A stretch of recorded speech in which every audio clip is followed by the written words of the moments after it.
Bueno, nos vamos directamente a Israel. Vamos a encontrarnos con el periodista Enrique Zimmerman. ¿Cómo se nos han acumulado temas para hablar con Enrique? Seguramente no nos va a alcanzar el tiempo, pero vamos a empezar por lo menos. Enrique, ¿cómo estás? Bienvenido al Coffee Break. Dani, ¿cómo estás? Buenos días. Bien, gracias por atendernos. Bueno, inicialmente habíamos pensado en que se cumplía un aniversario de los acuerdos de Abraham, también hubo un aniversario de la firma de Camp David y de repente aparecen las 48 horas de beepers y walkie-talkies, pero vamos a empezar por el principio porque hasta hace un año habíamos hablado muchas veces sobre los acuerdos de Abraham. ¿Hasta qué punto se había llegado y dónde están hoy? Pues habíamos llegado más cerca de lo que nos imaginamos. El que hace 4 años se firmase con Emiratos, con Bahrein, con Sudán y con Marruecos tiene un significado muy grande. Yo he estado últimamente en alguno de estos países y escucho que ellos están totalmente comprometidos en continuar con los acuerdos a pesar de la guerra que estamos viviendo. De hecho, uno de los grandes líderes yo creo que de toda la región, el presidente de Emiratos Árabes Unidos, Mohammed bin Zayed, que me parece que es el arquitecto de mucho de lo que está ocurriendo aquí, me dijo: ¿tú crees, Enrique, que no sabíamos que iba a haber eventos como los que estamos viviendo ahora? Lo sabíamos, pero nosotros apostamos por una estrategia de paz con Israel 50 años adelante. Pero no es fácil, porque las imágenes que salen de Gaza en el último año no son fáciles. Al principio, del punto de vista de relaciones públicas, de diplomacia pública, era más fácil para Israel. Luego la opinión pública de estos países empieza a ver estas imágenes no muy agradables de mirar, y eso complica algo a los gobiernos, pero mi impresión es que ellos han optado y decidido por seguir adelante, y que hay otros países que están esperando el final de la guerra para unirse a todo este proceso, a los acuerdos de Abraham. Ya veremos lo que pasa con Arabia Saudita, que, como sabemos, fue uno de los principales motivos del 7 de octubre, ya que la masacre fue provocada en parte porque los iraníes y Hamas sabían que era inminente una normalización entre Israel y Arabia Saudita. Bueno, de hecho muchas veces habíamos hablado, siempre se decía que los acuerdos de Abraham, más que el amor a las partes, las unía el espanto de un enemigo común. Y en este año ha quedado reforzada la idea de cuán común y cuán fuerte es ese enemigo que es Irán. Lo hemos visto, de hecho, es algo que yo ya escuché del jefe de la inteligencia saudí en una reunión muchos años antes de los acuerdos de Abraham, en el 2014. Me dijo exactamente eso. Me dijo: nosotros creemos que no podemos vencer en el campo de batalla a Israel. Tenemos enemigos comunes, entre ellos encabezados por Irán y por los grupos yihadistas radicales que nos amenazan. Queremos que la Startup Nation se convierta en la región de los startups, y queremos ser parte de todo este avance tecnológico. Y me dijo: y además tenemos un 70% de la población con menos de 30 años, y para ellos la realidad es distinta, miran de una forma distinta. Sin embargo, estamos viendo que no es fácil, porque hay siempre los spoilers, aquellos que quieren estropear, encabezados por Irán, sus proxies. Y desde luego estamos viendo cómo Israel se está enfrentando en este momento a 7 frentes. En este momento que estamos hablando, Dani, está hablando el secretario general de Hezbollah, y la gran pregunta, Hassan Nasrallah, es si después de los eventos de estos días va a haber o no una guerra también abierta, más profunda, más amplia de la que hemos visto en los últimos 11 meses, que fue una guerra, yo diría, de más baja intensidad, aunque cada día caen decenas de misiles en el norte de Israel. Enrique, vos ya también has publicado la idea de que hubo que adelantar de alguna manera esta operación de las explosiones de los beepers por el peligro de que se descubriera, pero de una forma o de otra seguramente en Israel se analizó cuál podía ser o cuáles podían ser los escenarios que seguirían a este operativo. Y por supuesto, los dos principales, si somos pintores de brocha gorda, es o que esto abra el camino para bajar la intensidad y para decir, bueno, si Israel tiene esas capacidades, ¿cuántas más tendrá? o directamente para abrir, como recién lo decías, una guerra más abierta regional. ¿Está Israel preparado para enfrentar esa guerra regional? Por empezar, ¿qué tan solo o acompañado está? Y por otra parte, sin haber podido cerrar aún el tema del sur, el tema de Gaza, porque evidentemente Hamás todavía está operativo, por supuesto mucho menos, pero los rehenes todavía están allí. Rehenes, los rehenes, los rehenes. Ese es el gran problema y es lo que tenemos que tener en mente a cada momento, también cuando estamos pasando nuestras unidades de élite del sur hacia el norte a raíz de la amenaza de Hezbollah. Te puedo decir que conseguí observar los discursos de Nasrallah, son normalmente una hora y media.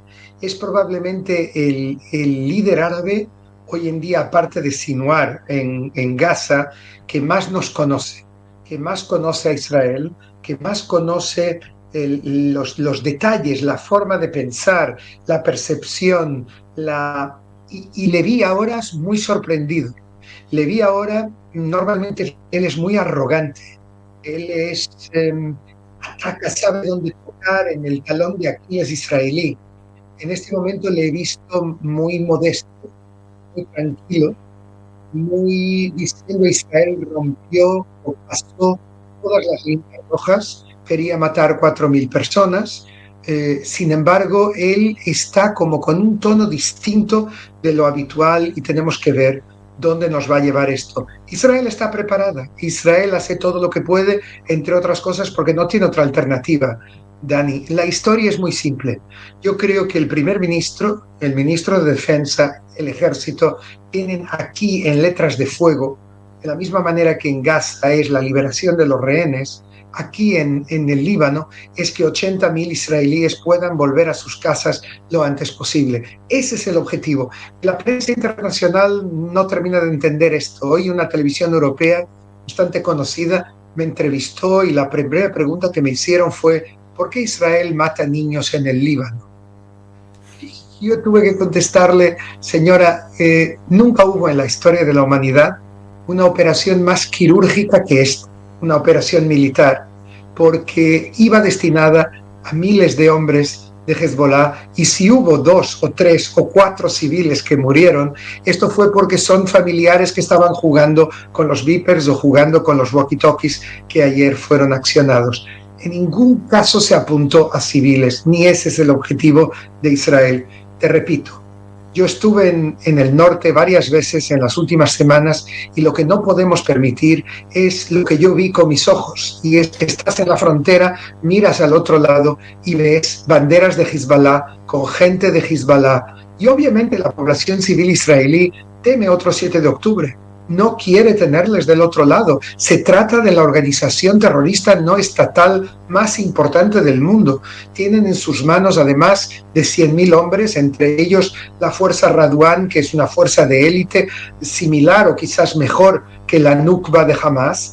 Y la población civil israelí no puede vivir allí teniéndoles del otro lado de la frontera, sabiendo que en cualquier momento pueden provocar un 7 de octubre multiplicado por 3. Entonces, obviamente, ningún gobierno los puede devolver a casa sin tener la seguridad que se cumple la resolución 1701 del Consejo de Seguridad de Naciones Unidas, lo que implica que ellos tienen que estar al norte del río Litani, a 10 millas de la frontera israelí.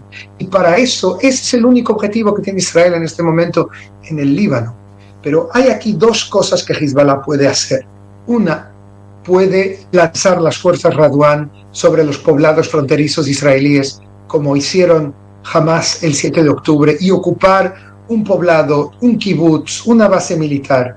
Pero aparte ellos tienen una fuerza que Irán les armó con 150 hasta 200.000 misiles de gran exactitud, que pueden llegar a su objetivo con un desvío de 3-4 metros.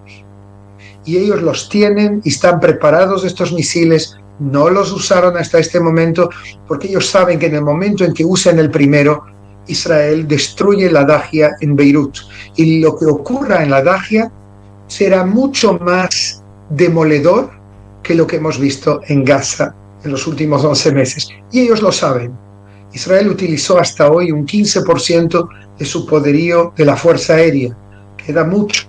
un general israelí que se llama Amos Gilad, que es una de las personas más serias que encontré en el aparato militar israelí hasta hoy, me dijo hace años, en un encuentro con el mundo árabe secreto, me dijo una frase que me quedó marcada. Me dijo: nunca en la historia de la humanidad un ejército supo tanto sobre su enemigo como nosotros sabemos sobre Hezbollah. Si fuese otro que me lo dice, pensaría, bueno, otro arrogante que está aquí diciendo este tipo de cosas. Pero siendo Amos Gilad, me hizo pensar. Le entendí lo que dice anteayer cuando vi cómo explotaban miles de Vipers, no solamente en Líbano, y en el sur del Líbano, y en Beirut, y en el norte del Líbano, en la ciudad de Haleb, en Alepo, o en Siria, en Damasco, o en Irak, donde hay también hombres de Hezbollah, o en otros lugares de Oriente Medio que no nos quieren decir dónde son, y donde había gente de Hezbollah, iraníes vinculados a Hezbollah, dando órdenes a Hezbollah, de hecho. Bueno, el embajador. Todo esto, el propio embajador. Lo hemos visto y he entendido a qué se refiere Amos Gilad. Pero, Dani, no nos engañemos. Israel puede también pagar un alto precio de sangre si ellos lanzan misiles sobre el centro del país. Pueden, no quiera Dios, derribar edificios y provocar cientos, si no más, de muertos en el centro de Israel. O sea que hay aquí una guerra fría. Mi pregunta ahora es: cuando Netanyahu dio la luz verde al Mossad para lanzar esta operación, ¿qué quería? ¿Quería que esto sea el preámbulo de una guerra en la que Israel va a intentar neutralizar estos misiles de gran exactitud, que son una espada de Damocles sobre Israel que lleva ya años amenazándonos? ¿O justamente al contrario, lo ha hecho para disuadir a Nasrallah e impedir una guerra abierta más amplia de la que estamos viendo? Tenemos que esperar unos días, quizás unas semanas, para ver qué ocurre, sin olvidar que Irán, que el día 13 y 14 de abril lanzó sobre Israel en pocas horas 60 toneladas de explosivos, no más ni menos, más que en cualquier guerra en la historia de la humanidad. 60 toneladas en 2-3 horas, y fracasó. Ese mismo Irán, después de la liquidación de Ismail Haniyeh de Hamas en el corazón de Teherán, en la base de las guardias revolucionarias, aún promete y jura venganza contra Israel, y ahora se le ha unido con lo que ocurrió con Hezbollah, otro motivo de venganza, aunque por ahora no han hecho nada. La última, Enrique, tiene que ver con lo sucedido ayer en las Naciones Unidas. Vos estás siempre muy involucrado en los aspectos diplomáticos, porque los militares es una de las vías, pero hay una vía diplomática. ¿Te llama la atención que países occidentales como Francia hayan votado a favor de que Israel no pueda defender su existencia, o que un país como Alemania haya embargado venta de armas a Israel, o que lo haya hecho otros países, el Reino Unido, Canadá? Realmente todo eso es muy preocupante y es parte, yo creo, del problema que tiene Israel en las dos vertientes diplomáticas.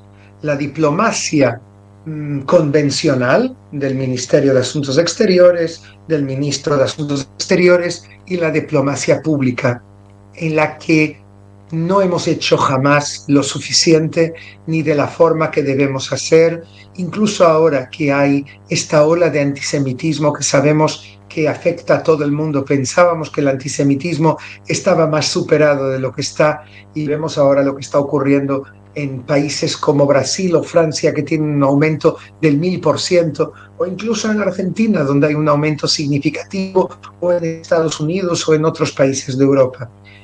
La diplomacia pública es también muy importante. Israel tiene que ver en ella una prioridad conjuntamente con la diplomacia convencional.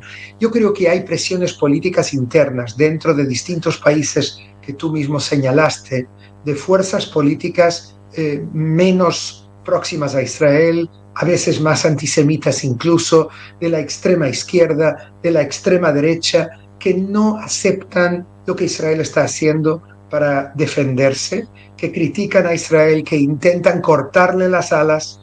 Yo creo que todo esto es algo que Israel tiene que luchar contra ello, Pero en este momento, Dani, si me permites, yo estudiaría más o juzgaría más la reacción de estos países por los hechos y no tanto por la retórica, que muchas veces está contaminada por la política interna de estos países. Enrique ha sido, como siempre, tan amable por dispensarnos este tiempo. Te mandamos un abrazo grande. Y que tengamos mejores noticias. Que así sea. Allí estaba Enrique Zimmerman, periodista, una persona muy, muy cercana a todo lo que está sucediendo en Oriente Medio. A propósito de todo lo que está pasando en paralelo, te decía, ayer Naciones Unidas, los Vipers, al otro día después llegan los walkie-talkies, el aniversario de los acuerdos de Abraham, que aparte coincidieron también con los de Camp David, los que llevaron en el año entre el 78 y el 79 al acuerdo de paz con Egipto, acuerdo de paz que se sostiene a pesar de todo, pero que por ejemplo tiene la astilla de lo que pasa en la línea Filadelfia, que si no fuera por esa frontera entre el sur de Gaza y Egipto, difícilmente jamás hubiese podido tener ese desarrollo militar que hoy tiene. Aquí son las 11:39, nos vamos rápido a una pausita porque tenemos psicóloga.